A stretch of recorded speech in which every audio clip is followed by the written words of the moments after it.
So, I'm not really sure if there's beer in the other room, but you guys are making a really great sacrifice to come to my talk if there is, so thank you in advance for that.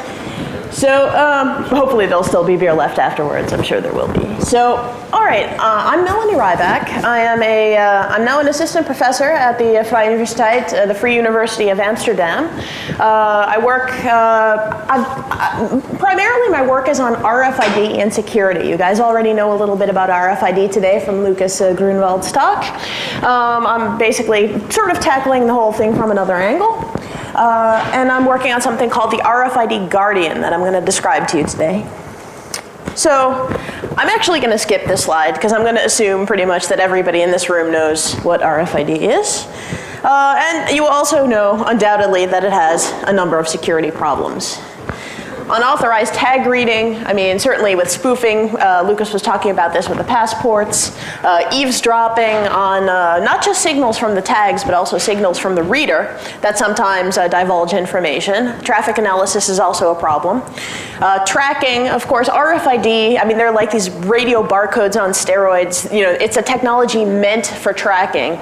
But of course, as soon as you get private personal data involved, this becomes problematic if you don't have the consent of the people who are involved.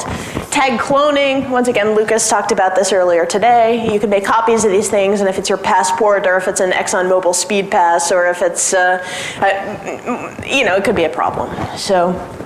Additionally, denial of service is another one of these things. You have to remember that RFID technology is actually evolved from, you know, that anti-theft technology. So if you go to a department store and you have these little tags on your sweaters, well, basically, I mean, if you think about computing in the last couple decades, I mean, Moore's law has basically taken, it was, you know, from mainframes to mini computers to the PCs to, you know, the little PDAs and down to sensors, down to RFID. Well, the point is that Moore's law basically took these anti-theft tags, and now instead of just having one bit of information that essentially says this item has been paid for or it hasn't been paid for, now all of a sudden it has 1K bits worth of data, 2K bits worth of data, 2K kilobytes, 16 kilobytes, all depending on the kind of tag that you're using. And there's actually a really wide variety of RFID tags, from contactless smart cards down to the little, you know, 10-cent tags that they want to use in retail.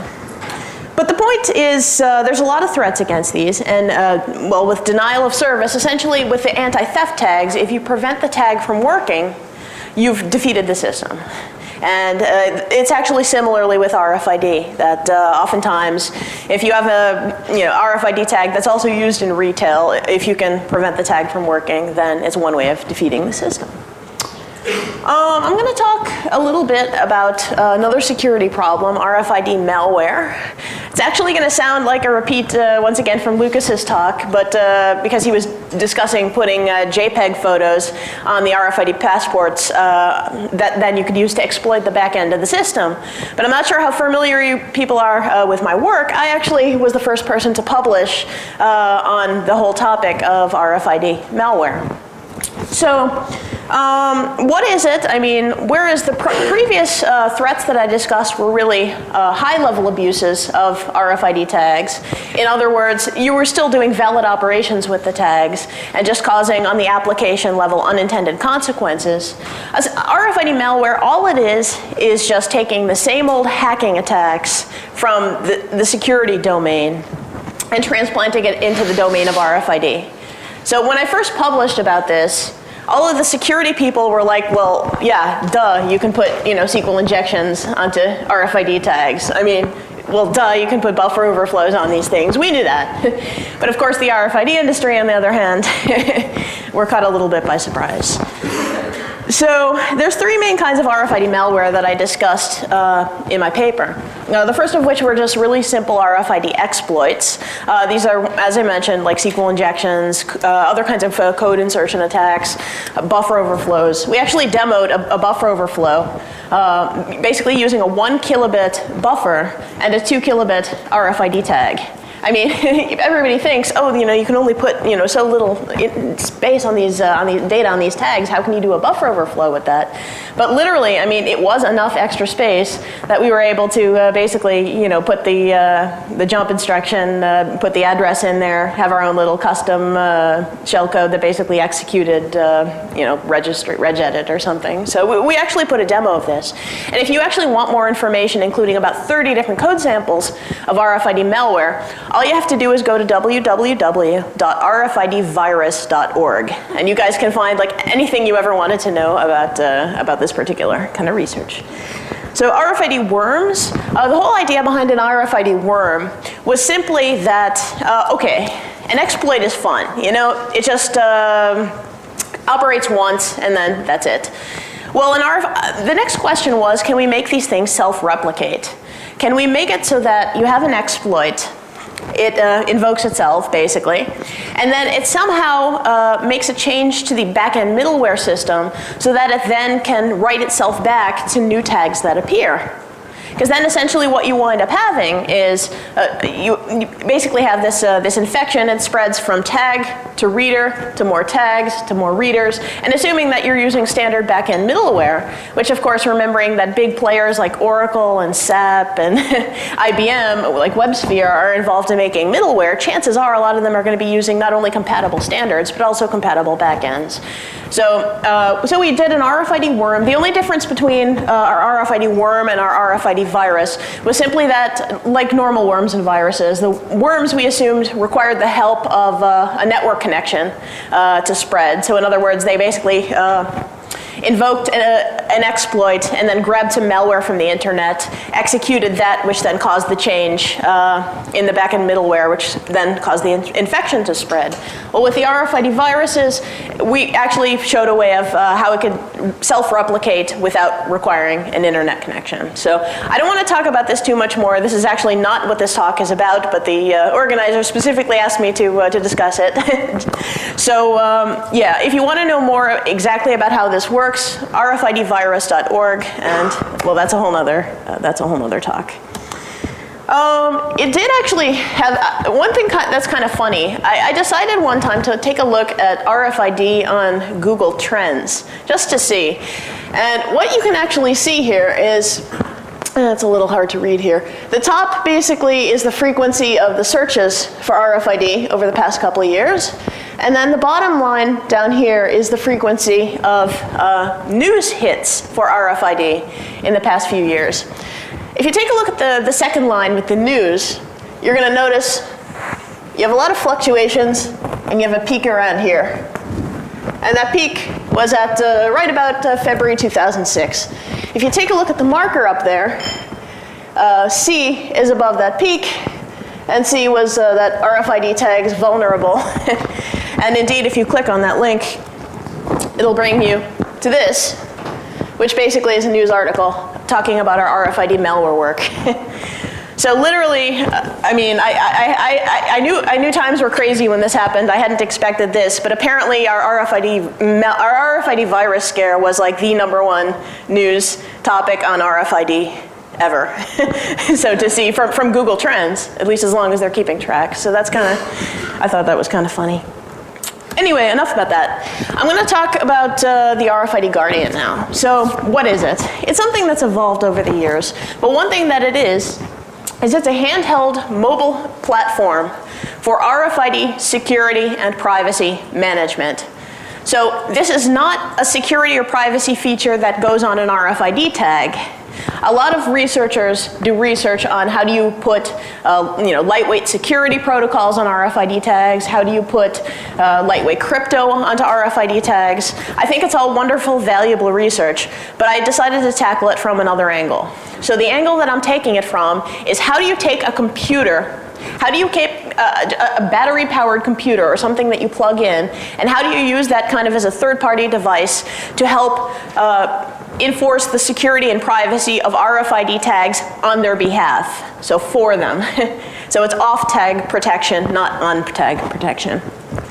So the basic idea is the RFID Guardian at its core is just a software-defined radio. Shouldn't be so exciting, right? But what we've done is we have basically put in some stacks, written some stacks ourselves. So it's an RFID tag emulator, first of all. So we can spoof RFID tags. We can talk RFID tag protocols. And the other thing is we have an onboard RFID reader. So we can also act like a normal reader and perform all the usual queries on RFID tags. This is one of the basic building blocks that allows us to build more complex security and privacy functionality, as I'm going to explain. And then basically, I'm going to show you now a video that demonstrates another piece of functionality. So besides spoofing, we can also do something called selective RFID jamming, and we're going to demonstrate this in this video here. Okay, I have a book here. We've attached to the book an RFID tag. In the future, all books and many other products will have RFID tags attached to them. And now I'm going to demonstrate how the RFID tag is detected by the reader. So I'm going to move the tag in the book over to our reader over here. And you'll see on the screen, connected to the computer and the reader, that it's detected. So I gradually move the book within reading range. You see it appears on the screen. I move it away, it disappears. I put it back, it's going to appear again. And I'll balance it on there gently. Okay, so you see that the tag has been detected. Now, I have a piece of clothing. And clothing also has an RFID tag. In the future, clothing will have RFID tags. So when you put the clothing in the washing machine, a smart washing machine will be able to ask the clothing, at what temperature do you want to be washed? And the clothing will answer directly, so no person has to set the parameters on the washing machine. In this case, we put the tag on ourselves. Later, it will be sewn into the clothing. Okay? Now I'm going to go over to the reader and put this within range, and you'll see that this is also detected. There on the screen, it's coming. It's noticed it, we move it away, it goes away, we come back. It's detected again. So, the reader is detecting both objects at the same time. You can imagine that not everybody is happy with the idea of random strangers reading out the tags in their clothing at a distance. So part of our research is to build a device which will help protect your privacy. This device we call the RFID Guardian. We built a little prototype of it. And over here, you can see the prototype. It's a little board with some chips on it and some analog electronics for managing the radio. It's got an antenna, okay? And the idea is you could carry around a smaller version of this, perhaps integrated with a cell phone or a PDA, and then it would block the scans of hostile readers looking at tags you don't want the world to see. Now we're going to demonstrate. When we turn on the Guardian, then the piece of clothing will be blocked, but the tag on the book will not be blocked, okay? Now turn on the Guardian, and you see over here that the piece of clothing has been blocked, but the book has not been blocked, because the Guardian has been set up to block one of the tags, but not the other one. In this way, your privacy is protected. All right. So that's our video. By the way, in case you were wondering, that balding guy in the video is Andrew Tannenbaum, who is my boss at the Freie Universität. So if any of you guys know about Minix or some of his computer science books, well, anyway, enough. Yeah, you've now seen him in women's lingerie. So anyway, RFID Guardian version 2. So this is basically what you saw in the video, and I'm just going to really quickly point out some of the sort of salient and exciting features of the hardware. So first of all, what we've got, this is the front of it. We basically have this right here is something called a CPLD, which is a lot like an FPGA. We're using this essentially for the bit modulation, the encoding, decoding, these kinds of things. A lot of the radio. This right here is the RFID reader on a chip. So you remember that little reader that we had in the video? Well, essentially this little thing right here on the chip is exactly the same thing. It's from a company called Melexis. So if you flip the thing over, another thing you have right here is something called a Triton development module. What it is a PXA270 processor. So really just like the same kind of processor that you have in cell phones, in PDAs. So we picked a real CPU with a lot of horsepower just because we wanted to really do a little bit of overkill and really show what you could do without having to worry too much about timing constraints, because there's a lot of real-time constraints with RFID. But it also has flash memory, SRAM. It's basically a computer. For the rest, as you'll notice with version 2, I mean, these little yellow things that are kind of up here, these are bug fixes, ignore them. But yeah, it was put together with love, so. Right, so RFID Guardian version 3, we actually do learn from our mistakes.